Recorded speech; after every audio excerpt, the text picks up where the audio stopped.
mencari aset kejahatan seperti yang pernah saya sampaikan, uang haram itu tidak ada baunya. Itu yang pertama. Kemudian kedua, pelaku kejahatan cenderung memilih filosofi di dalam penjara, lebih baik di dalam penjara, tapi banyak harta daripada di luar penjara, miskin harta. Assalamualaikum warahmatullahi wabarakatuh.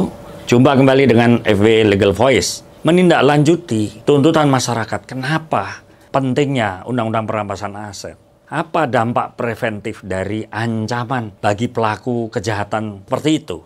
Dan kenapa diperlukan aset recovery? Pertama, tidak ada aset yang bisa dikuasai atau dinikmati pelaku kejahatan. Yang saya sebut sebagai lifeblood, darah dan nadinya diputus. Hanya masalahnya mencari aset kejahatan seperti yang pernah saya sampaikan, uang haram itu tidak ada baunya. Itu yang pertama. Kemudian kedua, pelaku kejahatan cenderung memilih filosofi di dalam penjara, lebih baik di dalam penjara, tapi banyak harta daripada di luar penjara, miskin harta. Nah, inilah yang saya katakan, maka lifeblood, darah segar kejahatan itu adalah pada asetnya, pada hartanya. Nah, motif kejahatan semacam ini memang penting di dalam Undang-Undang Perampasan Aset, melihat pada dasar regulasinya, yaitu pertama UNCIC, United Nations Convention Against Corruption, dan UNTOC, United Nations Trans-Organized Crime, yang sudah diratifikasi Undang-Undang 7 2006. Nah, hanya masalahnya berbagai bentuk mutual legal assistance, kerjasama secara timbal balik, memang ada 4 tahapan yang mungkin bisa dilakukan. Pertama, lacak aset,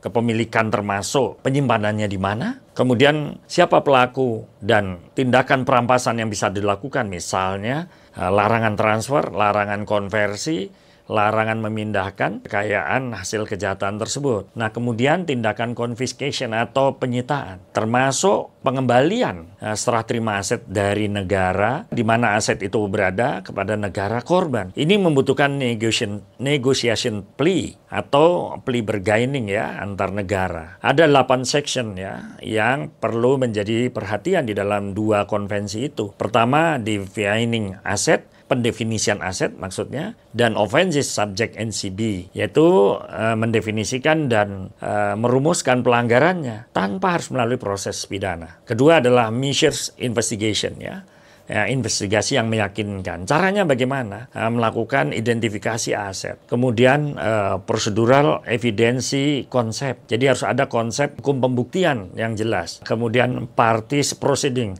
Siapa pihak-pihak yang bisa dilibatkan atau terlibat. Kemudian notice requirement dan judgment proceeding adalah tahapan-tahapan bagaimana tindakan perampasan aset itu dilakukan. Nah, yang terakhir adalah assets management, bagaimana mengelola aset itu sendiri. Nah, beberapa ketentuan yang mengatur tentang perampasan aset, diantaranya ada Vienna Convention, terkait dengan United Nations Convention Against Illicit Traffic Narcotic, Drug, and Psychotropic. Kemudian adalah UNTOC, United Nations Trans-Organized Crime, dan UNCIC. Kemudian berbagai convention on laundering, search and seizures, confiscation, segala satu tindakan-tindakan yang berkaitan dengan perampasan dan pembukuan aset. Kemudian ada konvensi internasional juga menyangkut Organisasi for Economic Cooperation, kerjasama ekonomi, dan Development Convention, kerjasama negara-negara berkembang yang sifatnya combating bribery, public official, kaitan dengan penyuapan pejabat-pejabat publik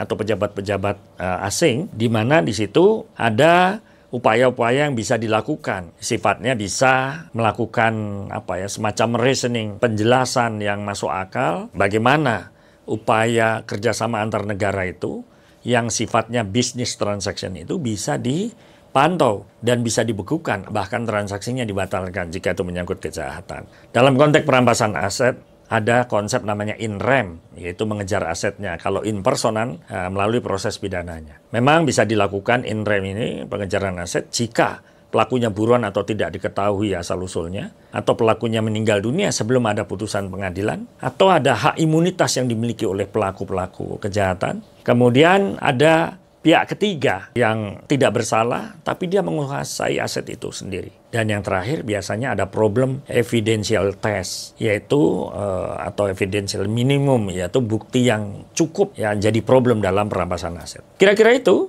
kajian berbagai konvensi terkait dengan perampasan aset. Sampai jumpa, FW Legal Voice. Assalamualaikum warahmatullahi wabarakatuh.